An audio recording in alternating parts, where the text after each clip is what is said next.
عمالين نسمع عن فكرة الفينتشر بيلدر، فكنا عايزينك تكلمنا أكتر على إيه هو ككونسبت وإزاي إحنا بنقدمه في نايلبرنرز جامعة النيل.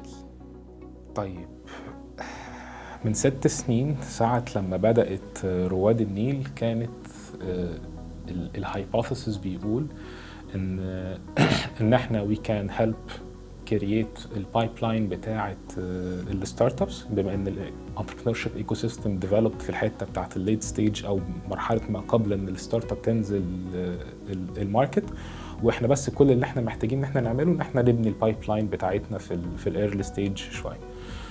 اشتغلنا على القصة دي عملنا سكسس ستوريز حلوة مش وحشة، بس جت بعد كده مشكلة الدولار ومشكلة الحاجات دي كلها، واكتشفنا ان البلاتفورمز والموبايل ابليكيشنز والحاجات دي كلها they're not enough for stable economic development. النهارده الناس بتتكلم على حاجه اسمها technology sovereignty. النهارده مثلا مش النهارده، يعني 2010 I think ميركل ساعه لما كانت بتتكلم على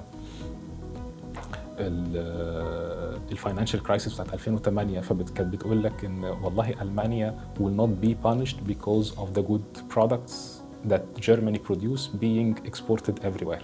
فالنهارده المانيا عشان خاطر عندها منتج قوي منافس بتصدره في كل حته، ما كانتش قلقانه من الفاينانشال كرايسيس بتاعت 2008.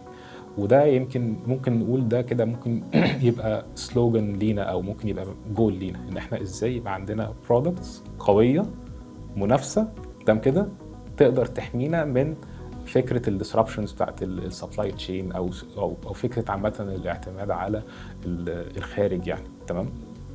وده از فيري الايننج بقى مع الدوله ان هي بتحاول تعمل تقليل الواردات وتشجيع الصادرات والكلام اللطيف ده.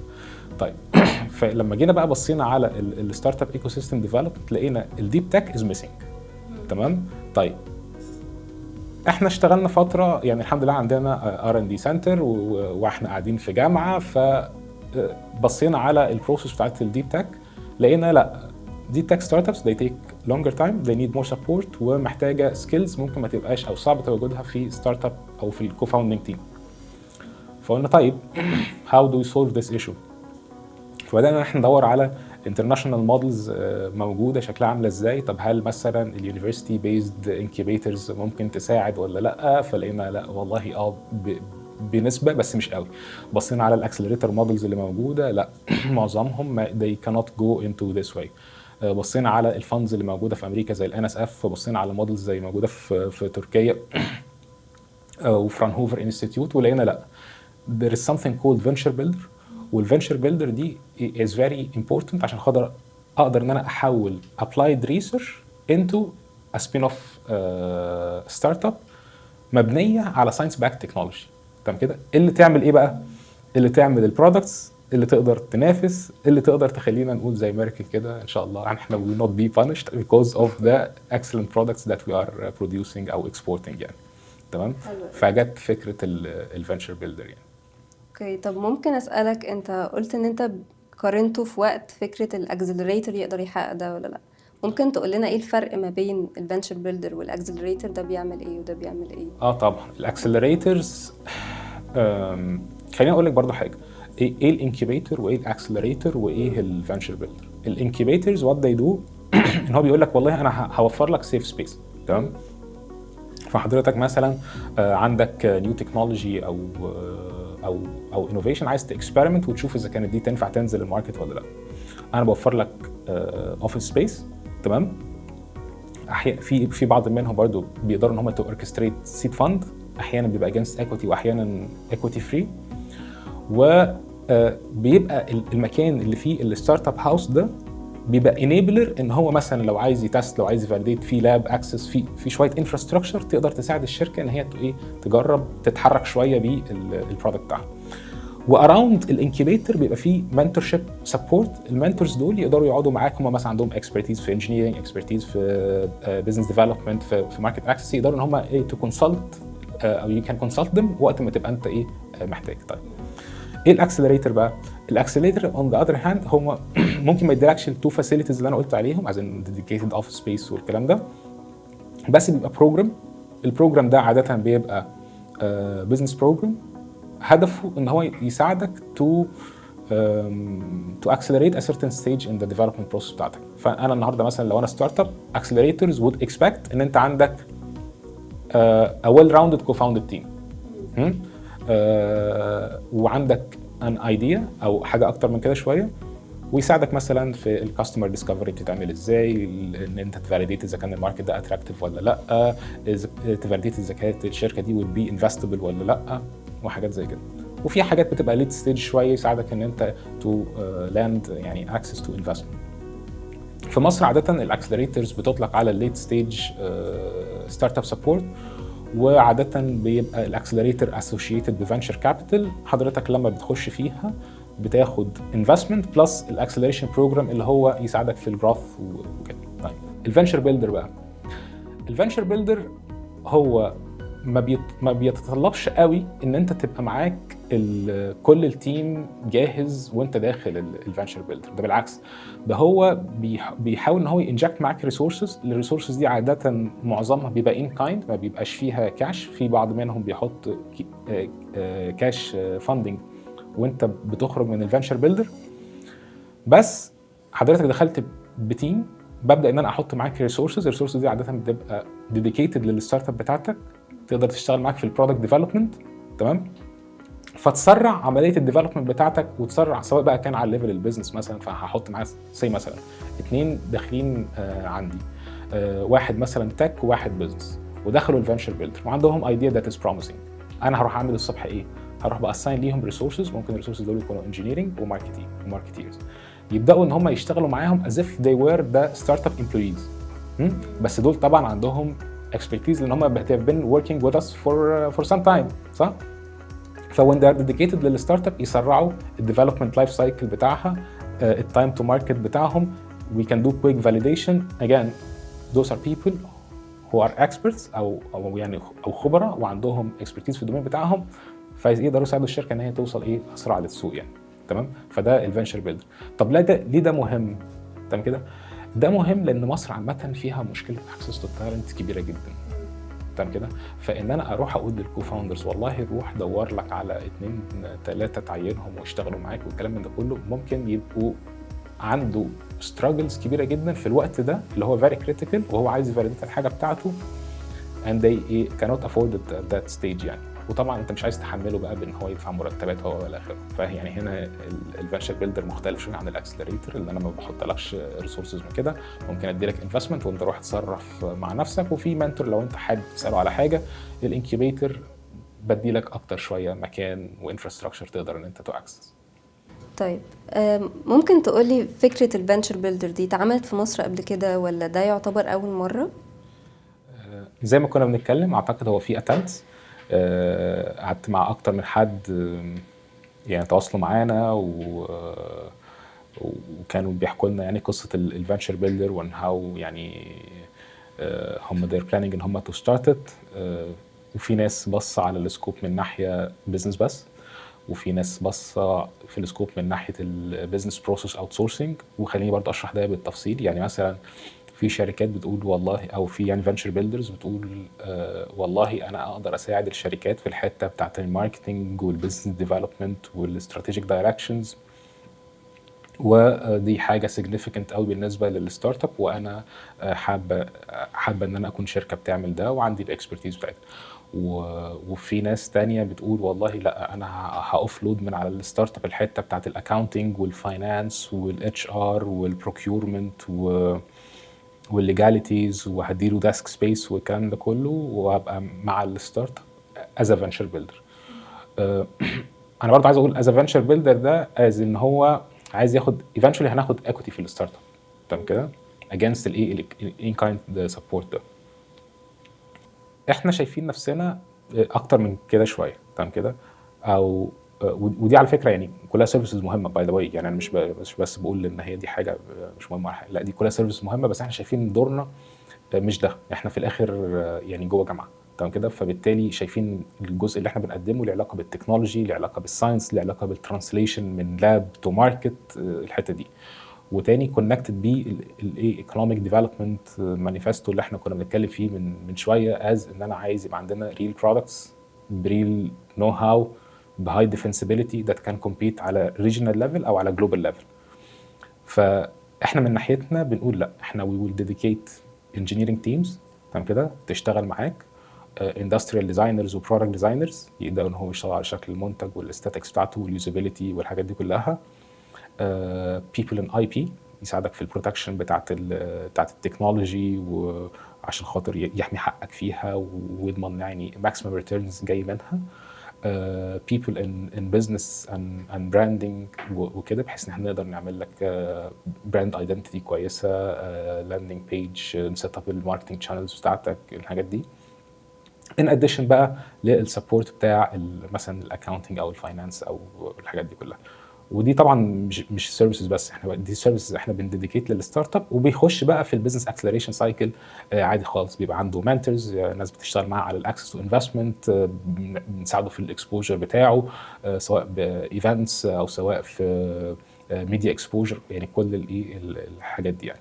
ف venture studios yes they are there. اعتقد يعني ممكن يكون في مثلا 2 3 واحنا ان شاء الله برضو بنبدا، بس احنا we're differentiating ourselves شويه في الحته بتاعت الايه الديب تك دي، وان احنا we are involved in the product and in the science يعني. اوكي، طب في حاجة كنت عايزة افهمها منك. هل البنفيتس دي احنا بنقدمها لكل الناس ولا بنختار ناس معينة، وهل هم اللي بيطلبوا السيرفيس دي ولا احنا بنقول ان هم محتاجين ده؟ عامة الناس اللي بتشتغل معانا يا اما هم بيجوا لنا، some people can identify themselves as they can يعني ايه يقدروا ان هم يستفيدوا من الخدمة دي ويقدموا، ده نوع.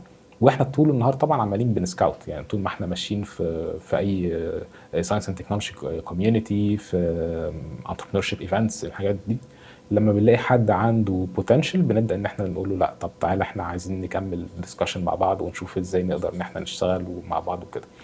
بس خلي بالك ان الفينشر بيلدر باي ذا واي في ناس بتسميه فينشر ستوديو تمام كده، فهو موجود في السوق يعني بالاسمين. بس اني anyway يعني الفينشر ستوديو سيرفيس او الفينشر بيلدينج سيرفيس بتبقى فيري كومبتيتيف، لان في الاخر انت بتديكيت ريسورسز اللي هو في الاخر at the end ممكن الفينشر كاي ستارت اب في الدنيا ممكن في الاخر ما تنجحش يعني، صح كده؟ فبالتالي انت بتبقى very competitive application بنعدي فيها بديو ديليجنس محترم، we need to make sure ان فعلا في opportunity حقيقيه جايه من التكنولوجي دي قبل ما نقرر ان احنا لا خلاص هنخش بقى بكل قلبنا هنحط الريسورسز وان شاء الله نوصل لحاجه سوا يعني. فبس عكس طبعا البروجرامز الثانيه اللي احنا ممكن نكون بنعملها مثلا اللي هي عاده بتبقى سبونسرد باي ثيرد بارتي او حاجه، بتبقى ايه يعني less still competitive بس less competitive عن فكره الفينشر بيلدر يعني. اوكي، ممكن تكلمنا على الكولابوريشنز اللي احنا بنعملها مع انتيتيز تانية او مع انفسترز او يعني اي ايكو سيستم بلاير، بحيث ان دايما يكون في opportunity جاهزه قدام اي ستارت اب بنشتغل معاها؟ السؤال ده مهم جدا. ليه بقى؟ احنا قلنا ان احنا بنعمل الحته بتاعت الفينشر بيلدينج وديب تك، صح كده؟ طيب فانا هنا عندي اكتر من حته. الحته الاولانيه البايب لاين اصلا هتجيلي منين؟ تمام كده؟ فالبايب لاين هتجيلي من ريسيرش سنترز، هتجيلي من يونيفرسيتيز، صح كده؟ هتجيلي من انوفيتورز، دول كلهم they provide البايب لاين، فده اول شريك رئيسي في الموضوع. تمام؟ طيب تاني شريك عندنا هو الجهات اللي بتفند R&D، سواء كانت في مرحله اللي قبل ما انا اقدر ان انا اكواليفاي عليها التكنولوجي اشتغل بيها جوه الفينشر بيلدر، او حتى في الايرلي ستيجز اللي انا بايدنتيفاي فيها الناس في الستيج دي، اوكي، او بقدر ان انا اكسبت فيها ناس عند الستيج دي. ودول ويمكن احنا الحمد لله كجامعه يعني شاطرين في الحته دي وشاطرين في الاوركستريشن بتاعه الريسورسز لخدمه الناس دول. تمام كده؟ واشتغلنا في بروجكتس كتيره جوينت R&D بروجكتس هدفها هو تطوير تكنولوجيز من لاب سكيل لان هي توصل ل مراحل متقدمه شويه، يعني كوميرشال او ايه ريدي تو بي كوميرشاليزد يعني. تمام؟ فده جزء تاني مهم جدا، الفاندنج الايجنسيز اللي بتشتغل في ايه في الحته دي. واكاديميه البحث العلمي مثلا STDF إتيدا، كلهم عندهم بروجرامز بتارجت الدومين ده بشكل ايه جيد، طبعا انترناشونال دونرز تاني. الجزء الثالث طبعا هو الانجل انفستمنت نتورك بقى او الايرلي في سيز او الكلام ده كله، لان انت بعد الفنشر ستوديو خلاص عملنا بقى انيشال تراكشن وبقى عندنا يعني بقى عندنا برودكت وعملنا انيشال تراكشن، في حد لازم هينفست في الستارت اب دي عند السبين اوف بارت، فدول انذر ايه يعني فيري كي او امبورتنت بارتنرز معانا في الايكو سيستم يعني. وطبعا غيرهم، بس يعني these are the key players يعني او بارتنرز عشان خاطر to make it happen يعني. Okay, when it comes to السيكتورز اللي احنا بنشتغل فيها، انت اتكلمت على الديب تك، ممكن تشرح لنا اكتر ايه الميجرز او الاندستريز بالظبط اللي جوه الديب تك؟ تعال نقول في اكتر من definition. تمام كده، في ناس بتديفاين deep tech as any patentable technology. تمام كده، لو حضرتك عندك technology that can be patented، تمام كده، فادي we can consider it as deep tech. تمام. وفي ناس بتidentify deep tech as التايم needed ان انت توصل للماركت، فيقول والله لو انا مثلا المينيمم تايم needed to reach يعني a commercial position او to launch the product in the market حوالي مثلا 3 سنين او اكتر، ف we can classify this as a deep tech startup. تمام. ودول definitions يعني ايه، اتنين definitions لطاف مش وحشين that we can use. بس in general يعني احنا بنبقى شايفين deep tech ال two definitions they apply for us، بس شايفين ان لازم يكون ليها science backing جايه من حد who has been working on مثلا extensive amount of time، عامل research كويس، عنده credibility في الدومين ده و authority فيه،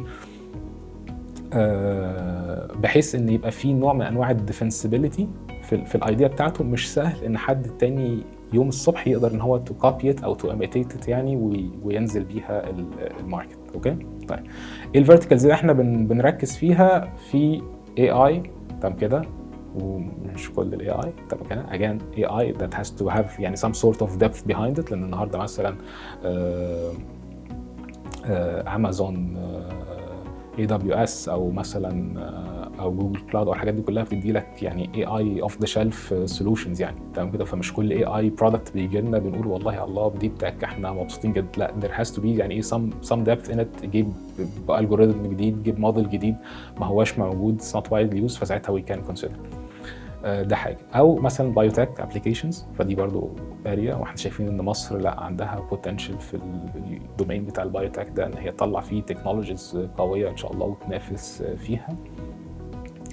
بلس الحاجات اللي فيها هاردوير كومبوننتس، كأن يكون مثلا اي او تي، تمام كده، لان ستيل في مصر الحته بتاعت الهاردوير دي اتس فيري ديفيكلت بالنسبه للستارت ابس يعني. فالجزء اللي فيه سنسورز وهاردوير الكترونكس وميكانيكال انجينيرنج والتفاصيل دي بتبقى برضه لحد ما زالت دلوقتي صعبه في مصر.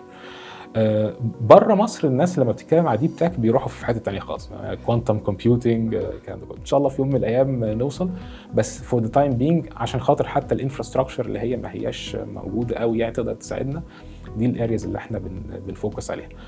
الارياز دي برضو خلي بالك هي الايند مع السكولز والاكسبرتيز والريسيرش اللي موجود في الجامعه، ودي نقطه مهمه. ويمكن الجامعه ان شاء الله في الفتره اللي جايه بتكسباند في نيو دومينز زي مثلا ووتر اند فود ساينسز، زي مثلا انرجي والحاجات دي كلها، ودول الساينس انفراستراكشر اللي بيخلينا اللي بتنيبل نيو سيرفيسز او نيو سيكتورز نقدر ان احنا نخش فيها يعني. فالالاينمنت ده مهم، وده اجين برضو احد الديفرنشيتورز بتوعنا كفنشر بيلدرز فيرسز الاذرز الموجودين في الماركت، هو الساينس باكينج ده. تمام، بقدر اخش اعمل ديو ديليجنس مظبوط على شركه، بقدر اخش اعرف اذا كانت دي فعلا تكنولوجي ولا اي كلام، حاجات زي كده يعني. طيب احمد، خليني اسالك، هل احنا اللي بنقرر المجالات اللي احنا عايزين نشتغل فيها، ولا اوريدي بنشوف افكار متنفذه او فكره لاحظنا ان هي عندها بوتنشال ساعتها نشتغل معاها؟ يعني احنا اللي بندايركت ده سؤال عبقري. الفنشر بيلدرز بره مصر معظم يعني، انا مش عايز اقول برضو معظمهم، بس كتير منهم بيعتمد على internal ideation بيحصل جوه، على اساس ان هم again they are focusing more on the business opportunity rather than what the technology can unlock as a business opportunity. تمام. احنا هنا we started بحاجه الايديشن بتاعها جه من جوه based على business opportunity، واستخدمنا فيها ال different disciplines والengineering know how اللي موجود عندنا علشان خاطر نطلعها. بس again that was for the sake of أو لغرض to prove the model. تمام. إنما لا، إحنا عايزين نبقى بنبدأ من market and technology وبنمانج بقى البوش بول ريليشن شيب ما بينهم دي لحد ما نوصل لحاجة. ف definitely هيبقى في عندك وقت انت بتعملي فيه ايديشن جوه وبتشوفي التكنولوجي دي ايه الديفرنت دومينز اللي ممكن تستخدم فيها، فانهي واحده تقدر يعني تستغل بايكونومكس احسن، طب ايه ريكوايرمنت عشان خاطر ان هي توصل ليها، طب التفاصيل دي كلها.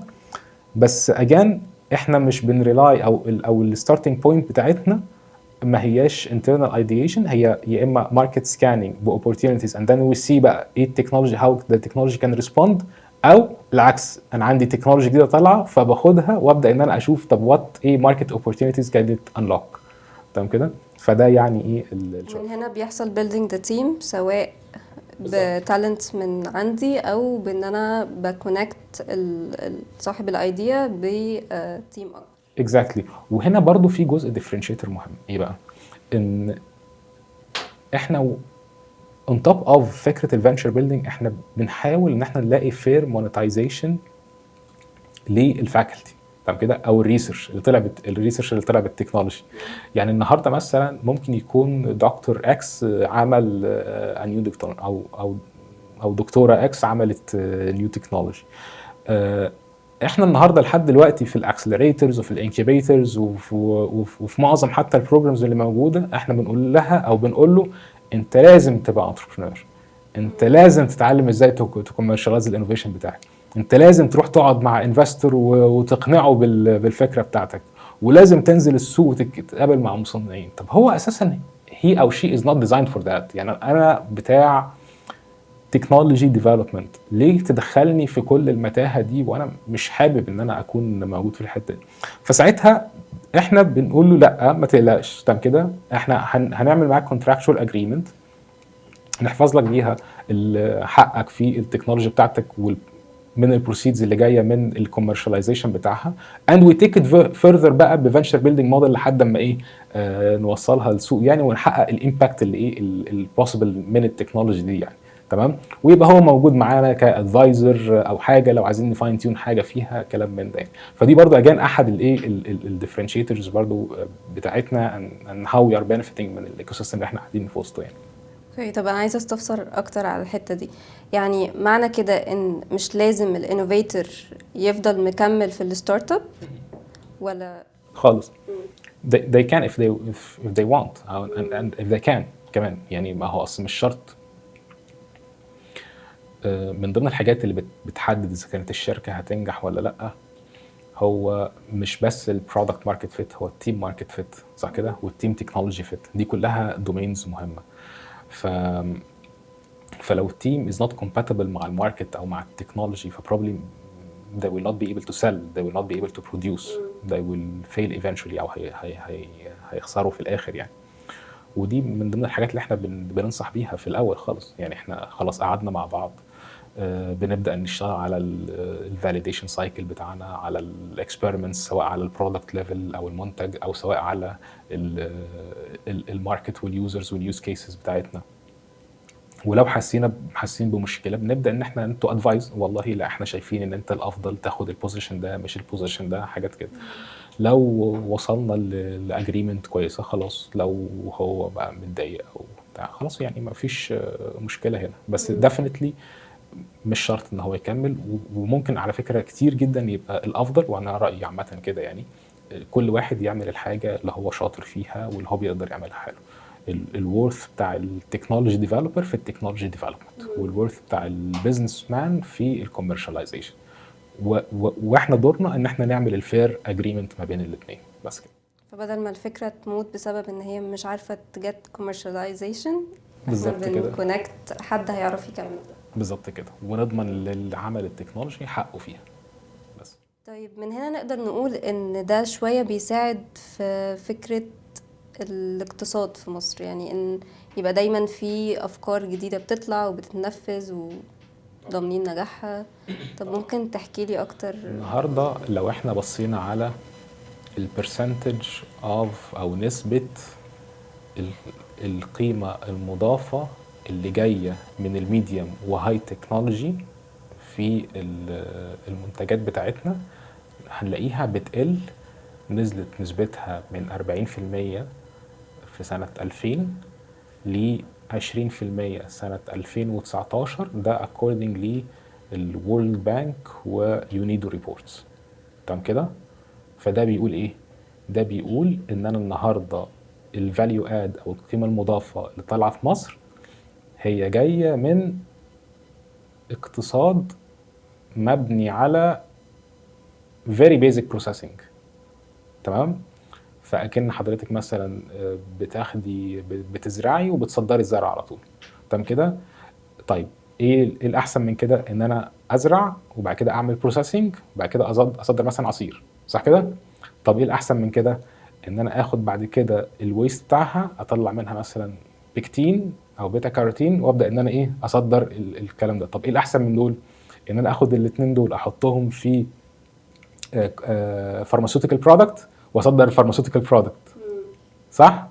طيب فكل ما بنعلى بالكومبلكسيتي بتاعت الموضوع بتاعت البرودكت بتاعنا، كل ما بتعلى الفاليو اد وكل ما بتعلى الديفنسبيلتي حتى بتاعت البرودكت، صح كده؟ ايميتيتنج ان يعني طبعا انا عارف ان ممكن يكون الزراعه يعني ليها علاقه بالجو والتربه وكلام من ده، بس اقصد يعني ان انا ازرع برتقان زي حد تاني بيزرع برتقان، دي مش حاجه راكت ساينس، صح كده؟ لكن انما ان انا اعمل بقى الكورونا تريتمنت زي مثلا موديرنا او الكلام من ده كله، لا this is not an easy thing. وونس ان انت كمان وصلت لحاجه زي كده انت بتحميها وبتحمي بقى حقك لمده 20 سنه او حاجه، صح كده؟ فبيبقى عندك ديفنسبيلتي قويه. فده اللي احنا بنتارجته. يعني احنا دلوقتي بنقول لا يا جماعه احنا عايزين يبقى عندنا هاير فاليو اد، هاير كومبلكسيتي، هاي ديفنسبيلتي، هاي انترناشونال كومبتitiveness. يعني ده الايم يعني بتاع الفنتشر بيلدر يعني. عايزين نتخيل الحياة بتاعت الستارت اب اللي مش بتدخل فينتشر بيلدر، ايه التشالنجز اللي بتمر بيها وازاي بتختلف لما بتدخل فينتشر بيلدر؟ خليني اقول لك برضو ببساطه، الستارت ابس اللي ما دخلتش الفنتشر بيلدر او الفنتشر بيلدر رسالتها في ايه؟ اللي هتبقى ابطا في الديفلوبمنت، هتبقى ابطا في الاكسس تو ماركت، هتبقى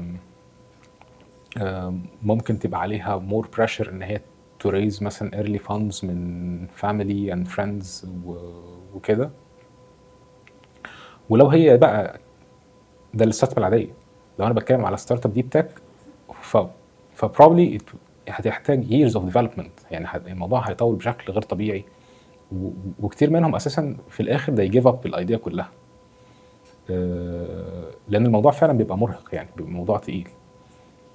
imagine النهارده مثلا انا كنت يعني احنا اكتر من شركه، احنا اشتغلنا مع اكتر من شركه في حته الديب تك. اوكي I can tell you مثلا الافريج تايم تو ماركت بالنسبه للشركات دي بيتعدى ال4 سنين. تمام كده؟ السامبل سايز اللي انا قعدت معاهم ما هماش كبيره، بس I can tell you تقريبا ده الرقم يعني. فانا بتكلم تايم تو ماركت، انا لسه بقى ما اتكلمتش على ان هم يوصلوا للسيد ستيج هيبقى شكلهم عاملين ازاي، هيبقوا مثلا امتى بي ان ال بوزيتيف، امتى هيوصلوا مثلا لسيريز اي تو ريتش يعني ذا بروبر فاندنج ويكبروا. فدي از فيري لانثي بروسس ومرهقه جدا، واحنا محتاجين ده في مصر. يعني احنا محتاجين النوع ده من الشركات يكون موجود خلاص. يعني تاني انا مش ضد السوفت وير ابلكيشنز والاي كوميرس والحاجات دي كلها، بالعكس احنا مصر 100 مليون بني ادم، احنا فيري بيج ماركت. تمام كده؟ بس زي ما احنا محتاجين دول احنا محتاجين التانيين كتير. تمام؟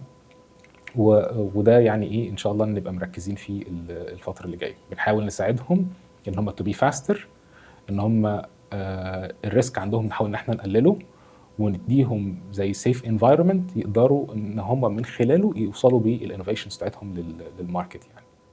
اوكي. طيب امتى اقدر احدد ان انا محتاجه فينتشر بيلدر؟ لما اكون كستارت اب في انهي ستيج؟ لو انت يعني ريسيرشر هتبقى اتليست عديت البروف اوف كونسبت ستيج، عندك حاجه تقدر توريها لنا تديمونستريت بيها التكنولوجي وازاي بتشتغل والكلام ده. ده المينيمم تمام كده. طبعا يعني في المرحله دي بتستفيد اكتر حاجه يعني لو انت جيت في الستيج دي بتقدم معانا ودخلنا وكده، ده هيبقى اكبر سبورت هتاخده يعني. هل ده دي اونلي ستيج؟ لا، بس عاده اكيد مش هتبقى خلاص يعني انت you didn't raise investment yet، ما عندكش التيم اللي هو to develop the full product موجود عندك already. دي الحاجات اللي هتخليك تقدم عندنا يعني، او اللي هتتريجر من عندك ان انت تقدم يعني. انا من ناحيتي انا من ناحيتنا كسelection criteria هي هتبقى اتليست ان انت يكون في ساينس باكينج، هتبقى عديت المرحله بتاعت البروف اوف كونسبت، انت كمايند سيت انت ويلنج ان انت تشتغل مع بارتنرز، هنجيب لك بزنس بارتنر، هنجيب لك كوميرشال بارتنر تمام كده. عندك كواليتيز تقدر ان انت تدير بيها تيم او to manage them towards successful product development and commercial achievement. هيبقى عندك mentors. لو انت ما عندكش الكابابيلتي بتاعت الليدرشيب او ان انت تخوض المرحله دي، هتبقى اتليست عندك الويلنجنس ان انت to license this technology to others، وتبدا ان انت to advise them ازاي to develop التكنولوجي further يعني. دي تقريبا يعني more or less الكرايتيريا. اوكي، طب لو انا ستارت اب وبعد ما سمعت الكلام ده حاسه ان انا عايزه اجو ثرو الجيرني دي، تنصحني بايه؟ يعني في حاجه معينه محتاجه احضرها؟ be ready with the demo تمام كده اللي انت هتفرجه لنا. be ready with الساينتفك evidence اللي عندك. لو عايز تسهل علينا الموضوع اكتر اعمل شويه competition analysis او benchmarking التكنولوجي دي، ايه اليوتيلايزيشنز بتاعتها وايه البروسبكتس بتاعتها وكده، وخش على الويب سايت وقدم يعني، ان شاء الله نتواصل معاك ونبدا القصه. طيب يعني في معايير معينه اقدر اعرف انا كده اقدر ابقى كواليفايد ولا لا؟ الكواليفيكيشنز هتبقى التكنولوجي اللي انت جاي بيها تمام كده، دي هتبقى اهم حاجه بنأسس يعني في الاول. والجزء الثاني اللي احنا بيبقى هوم ورك غالبا احنا اللي بنعمله هو يعني ايه البيزنس بروسبكتس اللي موجوده بيهايند التكنولوجي دي يعني. فعشان كده كنت بقول لو انت عندك شويه اناليسز او ستاديز عن البيزنس بروسبكتس دي بتساعد علينا طبعا ان احنا نوصل ديسيجن بسرعه. لو ما كانش فده اكسرسايز احنا بنعمله. اوكي، انا حاسه ان انا بقيت فاهمه كتير قوي عن فينتشر بيلدر عن اول سؤال سالته لك. ثانك يو احمد صالح. كده خلاص كده خلاص كده.